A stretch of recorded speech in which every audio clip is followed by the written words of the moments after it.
නිවන කියලා කියන්නේ අතිශයින්ම බොහෝම ප්‍රණීත සැපයක් තියෙන. වටිනාකම මෙච්චරයි කියලා කියන්නට බැරි තරම් අතිශයින්ම වටින. පින්වත්නි කවදාවත් එපා වෙන්නේ නැති පින්වත්නි කිසිම කාලයක නැති වෙන්නේ නැති ඊටාම සුන්දර සුවදායී සැපයක්. තෙරුවන් සරණයි කරුණාවන්ත ගුණබර පින්වතුනි. පින්වන්ත ඔයතු අහපු ප්‍රශ්නේ තමයි නිවන යන කුමක්ද කියලා. නිවන කියලා කියන්නේ කුමක්ද කියලා ඔය පින්වතුන් අහද්දී ඒකට පිළිතුරු දෙනකොට පින්වතුනි ඔය ඇත්තන්ට නිර්වෘල් අවබෝධයක් දැන් මේ කියන්න හදන කරුණු සම්බන්ධව තියෙන්නට ඕන. එහෙම නැත්නම් මේ කියන දේ ඔබට තේරෙන්නේ නැතිව යනවා. පින්වත්නි මුලින්ම ඔය ඇත්තු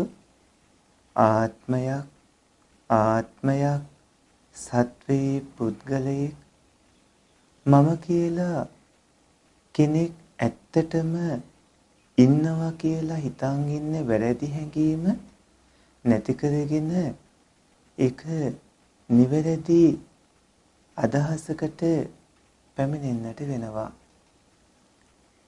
පින්වත්නි ඔය ඇත්තන්ට ආත්මයක් සත්වේ පුද්ගලයෙක් මම කියලා කෙනෙක් ඇත්තටම ඉන්නවා කියලා හිතන වැරදි හැඟීම නිවැරදි කරගන්නට වෙනවා. පින්වත්නි නිවන ගැනත් නිවනෙහි තියෙන අංශ දෙක ගැනත් නිවනින් ප්‍රයෝජනයක් ඇති නැති බවත් මේ විදිහට ප්‍රශ්න විසඳ ගන්න පුළුවන් වෙන්නේ මෙන්න මේ ආත්මය මම සත්‍යය පුද්ගලයා කියලා හිතන් ඉන්න ඒ දැක්ම නිවැරදි කරගත්තාමයි. දැන් හිතන්න අද ඔය පින්වතුන් උදෑසනත් කිව්ව මම කියලා ආත්මය කියලා. ඒ වගේම ඔබ එහෙම කතා කරන්නේ ඇති හිතන්නේ ඇති ඒ වගේම ඒ දෘෂ්ටිය තුලම ජීවත් වෙලා කටයුතු කරන්නට ඇති. ඒ වගේම ඊයේ පෙරේදත් මීට සති මාස අවුරුදු අතීතයට යනකොට ඔය ඇත්තෝ දන්න කාලේ ඉඳලා පින්වත්නි බහතෝරන වයසේ ඉඳලා ආත්මය කියලා මම කියලා කතා කරන්නත් ඇති හිතන්නත් ඇති. පින්වත්නි ඔය ඇත්තෝ මම කියලා ආත්මය කියලා ඉදත් කතා කළේ අදත් කතා කරන්නේ මේ කවුරු නිර්වෘල් කරගත්තේ නැත්නම් හෙටත් කතා කරන්නේ මොකක්ද කියන එක ඔබ දැනගන්නට ඕනේ. පින්වත්නි වෙනස් වෙන්නේ නැතිව ස්ථීර පවතින කිසිම දෙයක් ඔය ඇත්තන්ට දකින්න හම්බ වෙන්නේ නැහැ. ඒ වගේම ඔය ඇත්තෝ පින්වත්නි කුඩා කාලේ ඉඳන් අද දක්වා වෙනස් නොවි ස්ථීරව තියෙන්නේ මොනවද කියලා බැලුවොත් ඒවා කෙස්ද ලොම්ද නියද දත්ද සමද මස්ද නහරද ඇටද ඇටමිල්ලුද වක්ගඩු හදවත අක්මා ආදී මොන කුණපේද කියලා බැලුවොත් පින්වත්නි ඔය ඇත්තන්ට හැම වෙලාවකම හම්බ වෙන්නේ ඇතිව නැතුව කිය ස්ථීරව තිබුණ නැති ධර්මතා ගොඩක්. පින්වත්නි පුංචි කාලේ ඉඳන් අද දක්වා විනාශ නොවි ස්ථීරව තියෙන දෙයක් ඔබට හම්බ වෙන්නේ නැහැ. හොයාගෙන යනකොට ඔය පින්වතුන්ට හම්බ වෙන්නේ රූප වේදනා සංඥා සංකාර විඥාන කියලා කියන නාම රූප ස්කන්ධ ධාතු ආයතන ඉන්ද්‍රියයන් වන පරමාර්ථ ධර්ම විතරයි.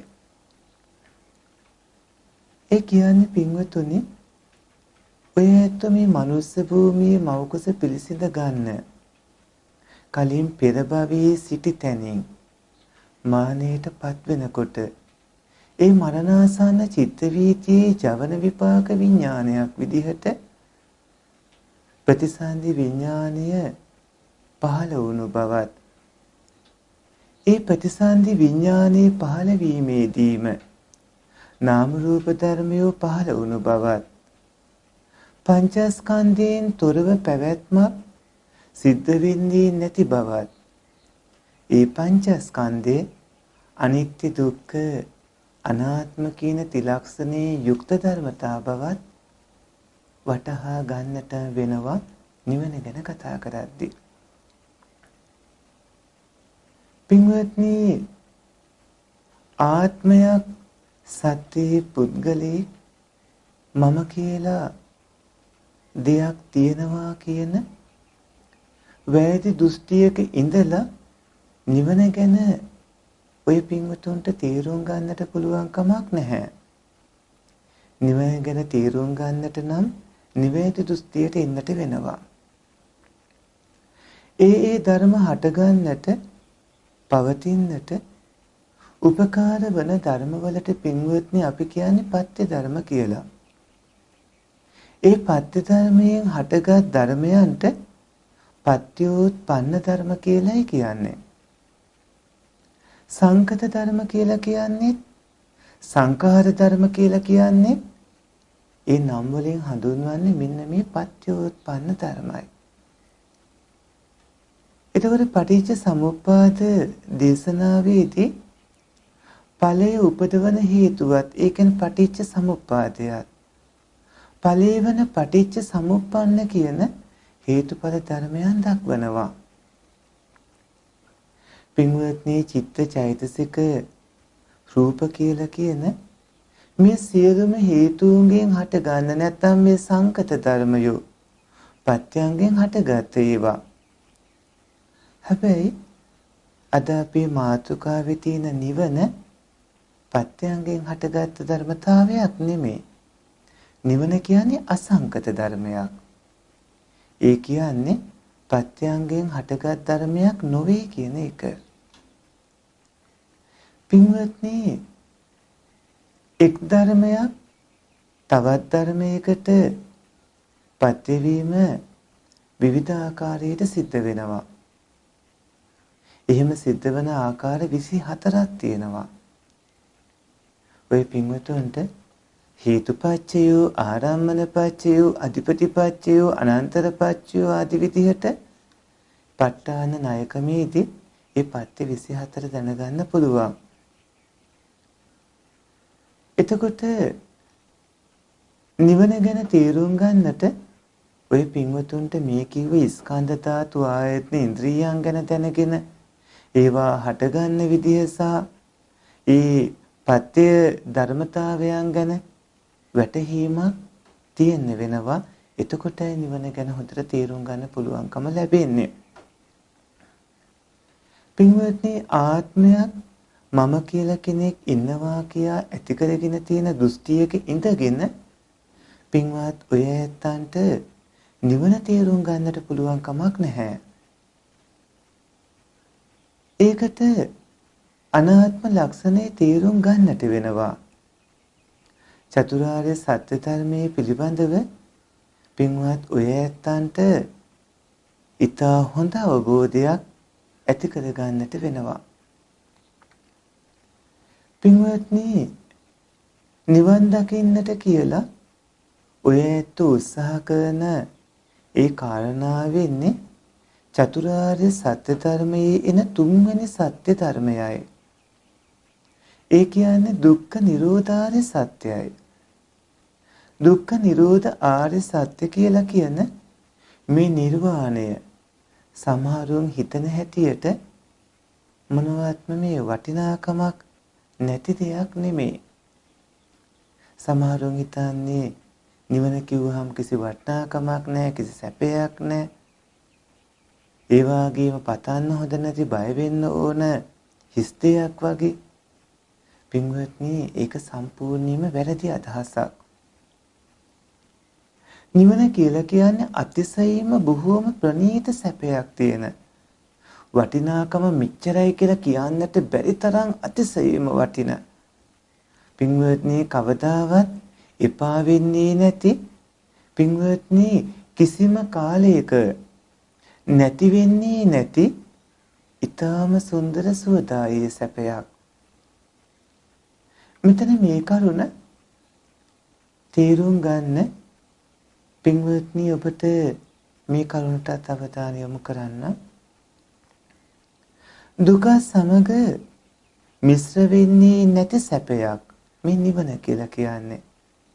ඒ වගේම ඔබේ ඔය පංච ඉන්ද්‍රියයන්ටත් ඒ වගේම නුවණ මද අයටත් ඒ වගේම මනේන්ද්‍රියටත් විශේෂ වෙන්නේ නැති බොහොම සූක්ෂම ධර්මයක් තමයි මේ නිවන කියලා කියන්නේ. පින්වත්නි ඔය ඇත්තන්ගේ ඉවර වෙලා යන දුප්පමානී ගැන කල්පනා කළාම නිවන කියන්නේ අති විශාල ධර්මයක්. ලෝකෝත්තර ධර්මයක්. මහත්ඵල මහානුභාව සම්පන්න ධර්මයක්.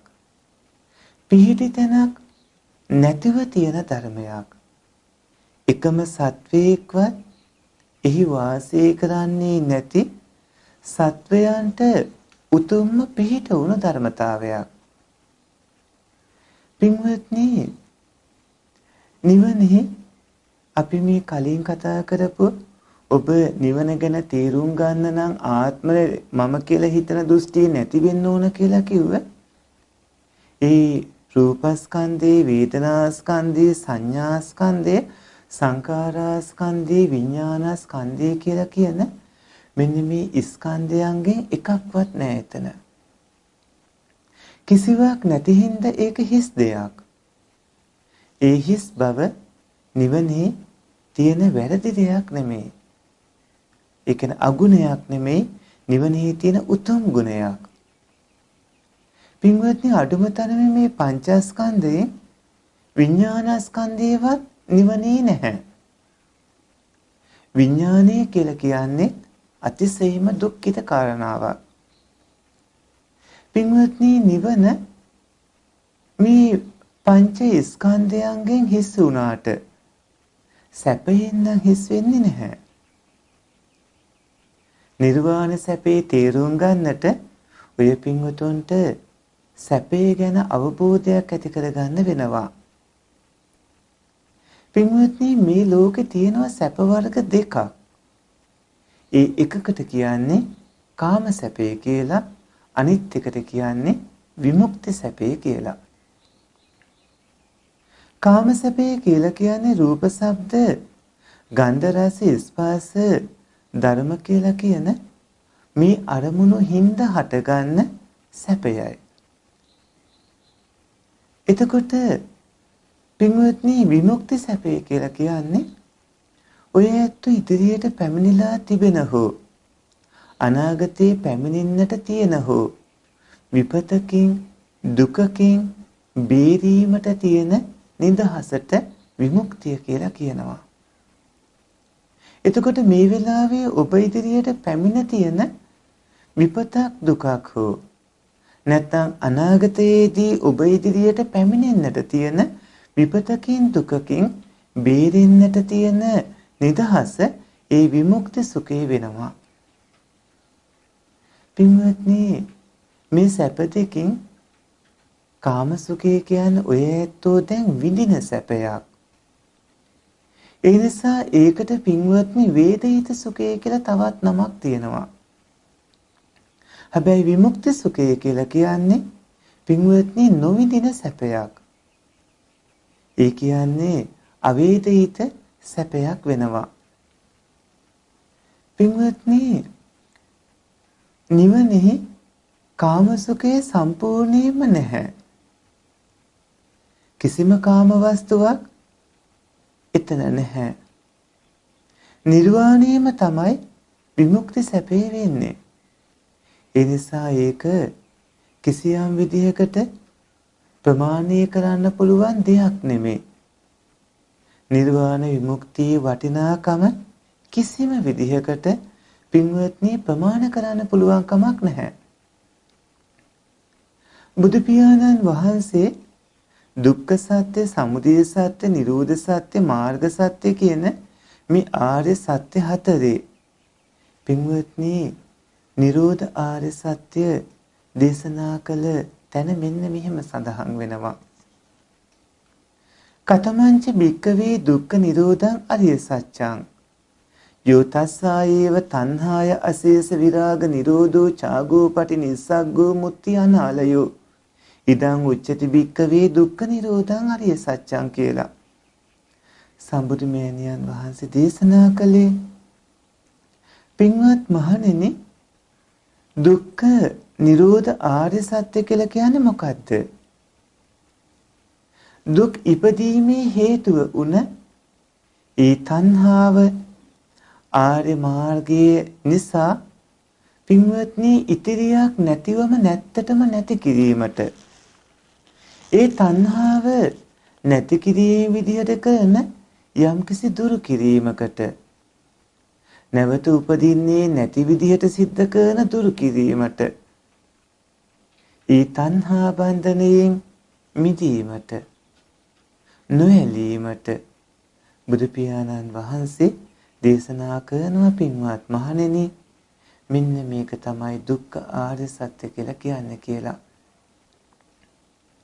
පින්වත්නි බුදු පියාණන් වහන්සේ මේ දේශනාවෙන් දුක් ඉපදීමේ හේතුව වුණු තණ්හාව ඉතිරියක් නැතුවම නැති කිරීම මතු නූපදින විදිහට කරන නිරෝධය දුක්ඛ නිරෝධ ආර්ය සත්‍ය බව දේශනා කළා. උපන් සංස්කාරයන්ගේ බිඳීමට අභාවයට ඒ වගේම නැති කිරීමට නිරෝධය කියලා කියනවා. තණ්හාවත් සංස්කාරයන්ට අයත් දෙයක් හින්දා ඒකටත් නිරෝධය කියලා කියනවා. හැබැයි මේ නිරෝධය චතුරාර්ය සත්‍ය ගැන කතා කරනකොට ඒ කියන නිරෝධය නෙමෙයි. නැවත මතු හටගන්නේ නැති තත්වයකට ඔබේ චිත්ත සංතතියෙන් තණ්හාව සම්පූර්ණයෙන්ම නැති කළ දාන නූපදින තත්ත්වයටපත් කිරීම නිරෝධය වෙන්නේ. පින්වත්නි, නිර්වශේෂ නිරෝධය කියලාත් මේට කියනවා. අනුප්පාද නිරෝධය කියලාත් මේට කියනවා. නිර්වශේෂ ප්‍රහාණය කියලාත් කියනවා. එතකොට තණ්හාව නැති වුණත් පංචස්කන්ධේ පවතිනවා නම් පින්වත්නි සත්වයා දුකින් මිදුණු කෙනෙක් නම් වෙන්නේ නැහැ. නිවනට පැමිණෙන්නේ මෙන්න මේ විදිහට. පින්වත්නි එක් එක් පුද්ගලයෙට නිවනට පැමිණෙන්න පුළුවන් වාරවල් කීයක් තියෙනවද කියලා බැලුවොත් පින්වත්නි වාරවල් 5ක් හම්බ වෙනවා. ඒ කියන්නේ එක්කෙනෙක්ට නිවනට පැමිණෙන්න පුළුවන් වෙන්නේ එකපාරක් නෙමෙයි. පින්වත්නි නිවනට පැමිණීම 5 පාරකට වෙනවා. නිවන් සොයාගෙන කටයුතු කරන යෝගාවචරයෝ තමන්ගේ භාවනා කටයුතු ආදිය සමෘද්ධිමත් වෙමින් පින්වත්නි සද්ධානුසාරී ධම්මානුසාරී ආදී විදිහට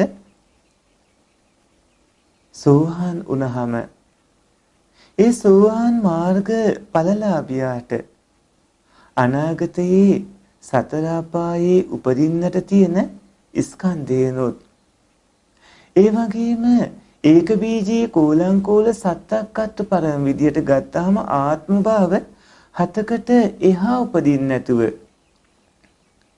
පින්වත්නි ආත්ම භාව 7කට අඩුවෙන් අඩු කාලයක් තුල ඒ වර්තමාන ස්කන්ධය නැතුව යනවා. එතකොට ඒ පළවෙනි නිවන් දකින අවස්ථාව ඊට පස්සේ ඒක නා අපායේ උපදින්නේ නැහැ. සුගතියේ උපදිනවා නම් සුගතිය කිය මනුස්ස භූමිය, දිව්‍ය භූමිය 6 කියන කාම සුගති 7 උපදිනවා නම් 7 පාරකට වඩා උපදින්නෙත් නැහැ. සෝහාන් වෙනකොට නැති වෙලා යන දුක් අතිවිශාලයි. ඒ කෙනාට ඉතිරි වන දුක් එක්ක ගත්තාම පින්වත්නි ඒ නැති වෙලා ගිය දුක් ප්‍රමාණය මෙපමණයි කියන්න බැරි තරම් බොහොම ඊටාම සුළු ප්‍රමාණයක් තමයි ඉතිරි වෙන්නේ. සෝහාන් පුද්ගලයාට සිද්ධ වන මේ දුක් නැති කිරීම පින්වත්නි මුලින්ම නිවනට පැමිණීම වෙනවා. එතකොට සෝහාන් ඵලයට පත් වෙලා ඉන්න ආර්ය උත්තමයෝ පින්වත්නි සක්කදාගාමී වෙනකොට ඒ කෙනාට ඉතිරි වෙලා තිබ්බ ಜಾති 7කට අයිති ස්කන්ධයන්ගෙන් ಜಾති 6කට අයිති ස්කන්ධයෝ නැති වෙලා යනවා. ඊට පස්සේ ඒ කෙනා සසරේ ඉපදුනත් උපදින්නේ එක් පාරක් විතරයි. සක්කදාගාමී පුද්ගලයාගේ මෙන්න මේ කිව්ව ಜಾති 6කට අයිති දුකින් මිදීම දෙවෙනි වර නිවන් ලැබීම වෙනවා. සක්කදාගාමී පුද්ගලයා අනාගාමී වෙනකොට පින්වත්නි ඒ කෙනාට කාම භවයේ එක්වරක් විතරක් ලබන්නට තිබ්බ ස්කන්ධ දුකත් නැති වෙලා යනවා. ඊට පස්සේ ඒ කෙනා කාම භවයේ නැවත උපදින්නේ නැහැ. අනාගාමී පුද්ගලයෝ නැවත උපදිනවා නම් සුද්ධාවාසයට තමයි පැමිණෙන්නේ. අනාගාමී පුද්ගලයා මේ ලබන දුක් නැති කිරීම තුන්වෙනි වරට ලබන දුක් නැති කිරීම වෙනවා. පින්වත්නි අනාගාමී පුද්ගලයා රහත් වෙනකොට රූප අරූප භවවල උපදින්න තිබ්බ ස්කන්ධයොත් නැති වෙලා යනවා. ඊට පස්සේ ඒ රහතන් වහන්සේ කිසිම විදිහකට කොහෙවත් උපදින්නේ නැහැ. රහතන් වහන්සේගේ ඒ දුක් නැති කිරීම හතරවැනි වරට නිවනට පැමිණීම වෙනවා. එතකොට පින්වත්නි හතරවෙනි වරට නිවනට පැමිණීම කිව්ව රහතන් වහන්සේට ඉතිරිව තියෙන්නේ අතීත හේතුවෙන් හටගත්ත වර්තමාන මේ ස්කන්ධ දුක්ඛේ විතරමයි. පින්වම් පෑවාට පස්සේ පින්වත්නි ඒකත් කෙලවර වෙනවා. ඒ තමයි පස්වෙනි පාරට නිවනට පැමිණීම කියලා කියන්නේ. නිවන එකක් වුණාට සෝවාන් සකදාගාමි අනාගාමි අරහත් මේ පුද්ගලයෝ හැම විදිහකින්ම දුකින් මිදලා නැති හින්දා පේනවම් පෑම දක්වා ස්කන්ධ පවතින හින්දා ඔවුන්ගේ නිවනට ඉතිරිව තිබෙන ස්කන්ධයන් නිමිත්ත විදිහට අරගෙන සෝපාදිශේෂ නිර්වාණ ධාතුව කියලා කියනවා. එතකොට පීනිවම් පෑවාට පස්සේ ලබන නිවනට ඒ ඉතිරි ස්කන්ධ කිසිවක් නැති බව නිමිත්ත කොට පින්වත්නි අනුපාදිශේෂ නිර්වාණ ධාතුව කියලා කියනවා. දී ඉමා චක්කුමා පකාසිතා නිබ්බාන ධාතු අනිස්සිතේන තාදිනා ඒකාහි ධාතු ඉද දිට්ඨ ධම්මිකා සෞපාදිශේෂා භවනිත්‍ති සංකයා අනුපාදිශේෂා පන සම්පරායිකා යම් හි නිරුච්ඡanti භවානි සබ්බසෝ කියලා සඳහන් වෙන්නේ. පින්වත්නි පසස් ඇත්තා වූ ඒ තණ්හා දිට්ඨියින් නිසා ස්කන්ධයන් ඇසුරු කරන්නා වූ තාදී ගුණී යුක්ත බුදු පියාණන් වහන්සේ නිර්වාණ ධාතු දෙකක් දේශනා කළා. පින්වත්නි ඒ සෝපාදිශේෂ නිර්වාණ ධාතුවයි අනුපාදිශේෂ නිර්වාණ ධාතුවයි කියලා. සත්වයා භවයෙන් භවයට ගෙන යන තණ්හාව නැති කිරීමට සෝපාදිශේෂ නිර්වාණ ධාතුව කියලා කියනවා. පින්වත්නි ඒ සෝපාදිශේෂ නිර්වාණ ධාතුව එතකොට යම්කිසි නිර්වාණ ධාතුවක් සම්පූර්ණයෙන්ම භවය අවසන් කරනවා නම් කිසිදු ධාතුවක ඉතිරියක් නැතුව පින්වත්නි යම්කිසි නිර්වාණ ධාතුවකින් ਸਰවපකාරීම භවය නිරුද්ධ කරනවා නම් ඒකට අනුපාදිශේෂ නිර්වාණ ධාතුව කියලා කියනවා. ඒ නිර්වාණ ධාතුව පින්වත්නි ස්කන්ධ විදිහට ගත්තාම මානෙන් පස්සේ තමයි ස්කන්ධයන්ගේ ભેදයෙන් ලැබෙන්නේ. මේ විදිහට සෝපාදිශේෂ නිර්වාණ ධාතුව අනුපාදිශේෂ නිර්වාණ ධාතුව ගැන දැනගන්නට ඕනේ. අපි අටුවාදී නම් මේ පිළිබඳව මත කීපයක්ම තියෙනවා. සෝපාදිශේෂ නිර්වාණ ධාතුව අනුපාදිශේෂ නිර්වාණ ධාතුව සම්බන්ධව සමහර තැනක සෝවාන් සකදාගාමි අනාගාමි උතුමන්ව ගන්නෙ නැතුව රහතන් වහන්සේ ඒ රහත් වීමත් පින්වම් පෑමත් කියන අවස්ථා දෙක විතරක් අරගෙනත් විස්තර වෙනවා. පින්වත්නි මේ නිවන ගැන ගත්තාම මේ නිවනේ කතා කරන්න ඕන කරන පින්වත්නි කවුරු හතරක් තියෙනවා. ඒ කියන්නේ ලක්ෂණ හතරක්. පින්වත්නි නිස්සරණට විවේකට ඒ වගේම අසංකතට අමතට කියලා. මේ නිවනේ තියෙන ලක්ෂණ හතර නැත්තම් දුක්ඛ නිරෝධ සත්‍යයේ තියෙන පින්වත්නි ලක්ෂණ හතර. නිස්සරණට්ඨේ කියලා කියන්නේ ක්ලේශයන්ගෙන් ඒ වගේම දුක්ඛයන්ගෙන් මිදුණු බව. කෙලෙස් වලින් හා දුකින් මිදුණු බවට නිස්සරණට්ඨේ කියනවා. විවේකට්ඨේ කියලා කියන්නේ කෙලෙස් වලින් හා දුකින් හිස් බවට නමක්. එතකොට අසංකතට්ඨේ කියලා කියන්නේ පවතින්නට අනුබල දිය යුතු බවක්, ආරස්සා කරගත යුතු බවක් හෝ නැවත නැවත උපතවා ගන්නට ඕන කරන බවක් නැති හින්දා තමයි අසංකතට්ඨේ කියන්නේ.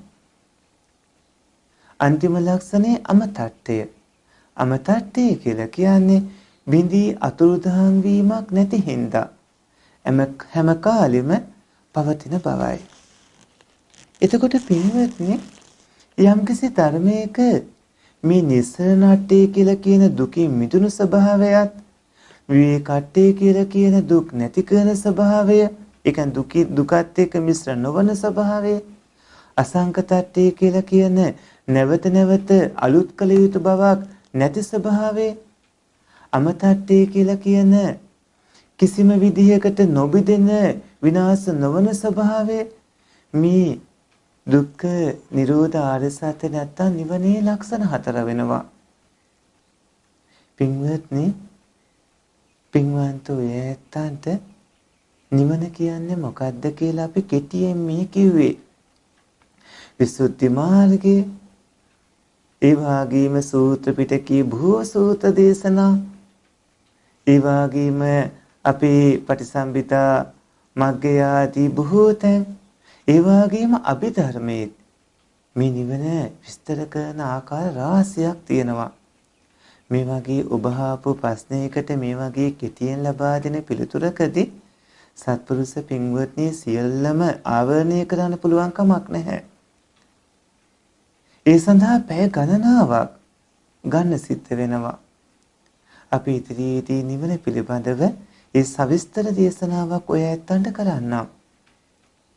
නමුත් නිරාගමික පිරිස්, ඒ වගේම භෞතිකවාදීන්, එදා දෙසට මිසදිටු වලට අයිති ඇත්තෝ වර්තමානයේදී විවිධාකාර තමන්ගේ බලතණ්හාදී දේශපාලන පක්ෂ විවිධාකාර කාරණු තමන්ගේ ආගම වගේ අදහමින් ඉන්න පිරිස්, මේ වගේ පින්වත්නි විවිධාකාර අය විවිධ මත ඉදිරිපත් කරන හින්දා කෙටියෙන් ඔය ඇත්තන්ට අපි නිවන ගැන විස්තර කළේ. පින්වත්නි පින්වන්තෝ ඇත්තෝ නිවන් දකින්නට කටයුතු කර ගන්නට ඕනේ. නිවන් දැකීම උදෙසා කටයුතු කර ගන්නට ඕනේ. මේ ලබාගත් මනුස්ස ජීවිතයේදී ඔය ඇත්තන්ට පුළුවන් ඒ කටයුත්ත කර ගන්නට. ඔබ උත්සාහවන්ත වෙලා පූර්ව භාග ප්‍රතිපදාවේ මිශ්‍රක ප්‍රතිපදාවට පය තබන්නට කටයුතු කර ගන්නට ඕනේ. පින්වත්නි, ආත්මය ආත්මය ආත්මය සත්‍ය පුද්ගලයා මම කියලා හිතාගෙන ඉන්න දෘෂ්ටියක් තුල ඉඳිමින් මේ කිව්ව කාරණා තේරුම් ගන්නට පුළුවන් කමක් නැහැ. මේ කිව්ව කාරණා තේරුම් ගන්න නම් නිවැරදි දෘෂ්ටියකට පැමිණෙන්නටම සිද්ධ වෙනවා. හැම දිනාටම තෙරුවන් සරණයි.